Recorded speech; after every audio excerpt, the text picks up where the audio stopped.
Oh, hi. Didn't see you there. My name is Matthew. This is my reflection video for political theory class, plsci 261, something like that.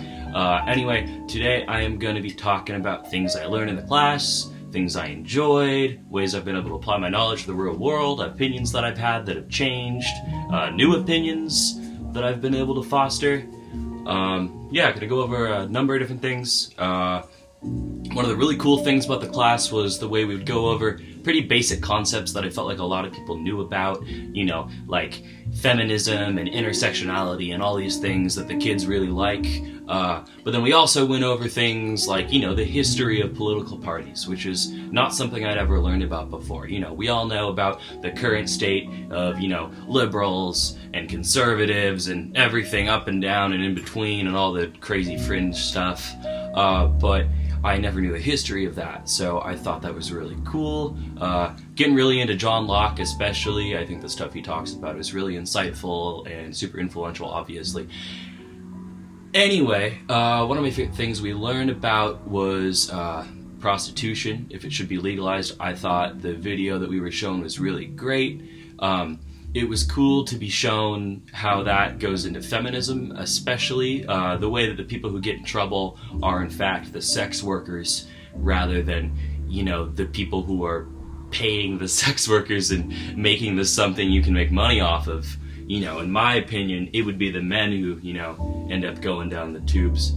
But, instead it's, the sex workers. One of the things that I think is really interesting about the world today is political correctness and intersectionality. I know we touched on that a lot, and especially, here on a college campus that's, liberal, we see a lot of kids who are getting into intersectionality and political correctness. And, I'm someone who has stood by that type of stuff for a really, really long time. But one thing that I think is important to point out is the way that kids here at Western use it as a fashion accessory. They'll be posting on social media about their beliefs and, they'll be sharing videos and stuff. But there's more to it than that. You can't just be an opinion haver. You can't just be constantly trying to prove to everybody that you're not bigoted.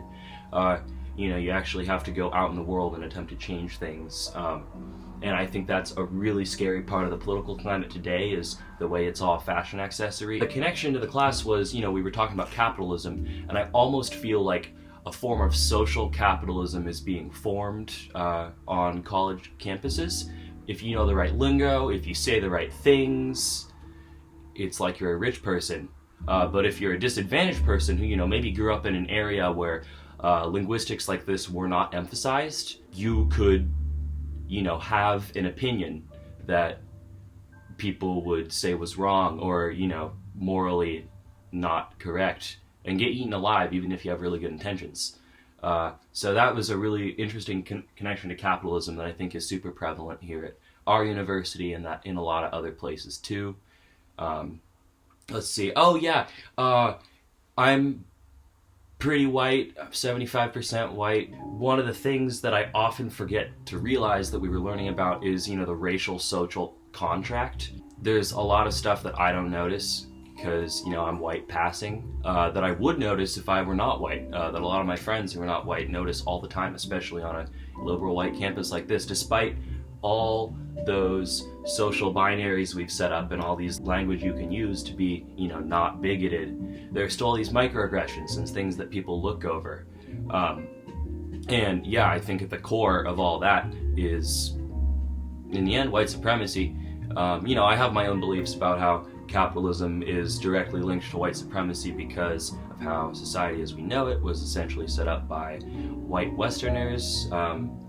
We steal the culture from folks who are not white. Anyways, I'm on a soapbox, I'm going on tangents. What's some other good stuff we learned about? Oh, I really enjoyed learning more about libertarianism.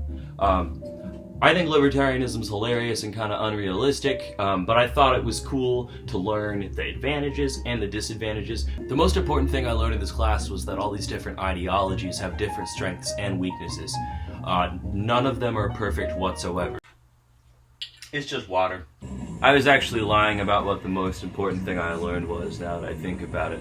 The most important thing I learned about was the way that fascism can be presented as the only option because of, religion or certain ideologies that are treated as morals. I know there's a term for that somewhere, I forget what it is. It's late. Fascism is a serious thing, and it can be spread through any group. Any group. Like a group I could be in that group, as long as someone made an issue a big enough of a deal and acted like people who had the wrong opinion on that issue were the moral enemy, that's when things get really sketchy. And I think it's important to always keep that in mind in the world we live in, even though it can seem unrealistic. I don't want to be the guy who's like, oh my god, guys, did you know that Donald Trump is bad? But Donald Trump sucks. And he does show signs of being a fascist. He harnesses this part of America that's really ugly, that idolizes all these really negative things, and leaves a lot of other countries and people who don't think the same way as them in the dust. And that's something we have to avoid as a nation. It's something I take very, very, very seriously. So yeah, that's my video. Thank you so much for a great class. It was fun, there was good discussion, great examples of how all this crap applies to the real world. I learned a lot, and it helped me grow my brain. That's what I'm paying for. Thanks again.